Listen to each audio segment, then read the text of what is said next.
The one thing I wanted to talk about was something that's really concerning to me at this point, and that's in Congress. There's been a lot of talk about. There's been a lot of action in terms of getting funding to restaurants. There's been a lot of action in terms of getting funding to individuals. But in the supply chain, there's been less concentration, if you will. And I'm concerned about that for one real reason is you have vacation area restaurants around the country. And those restaurants are operating about 50% capacity, 25% capacity around the country. And they're making it through the summer. But I don't think people realize that the real problem with those restaurants is going to be in the wintertime, and how many of them are not going to make it through the winter.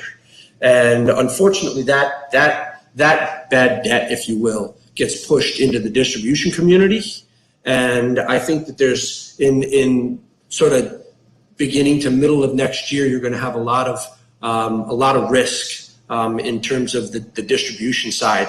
And I just haven't seen a whole lot of interest or a whole lot of focus from Congress on that. Could that change if a Biden administration comes in? I think potentially. And I have heard of increasing resistance from Congress for more federal relief from the Republican side. So we're going to have to wait to see what happens there. But I think that the seafood distribution chain has got to get some relief from whichever administration comes forward. Do you think either side could be convinced, depending on the outcome of the election?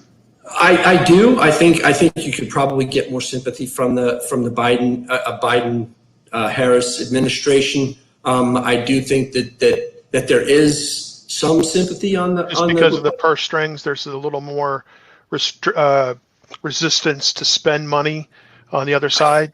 I think that's what we're feeling more and more of now. Okay. Is that a lot's been spent. So in terms of spending more, I think that the Republican side is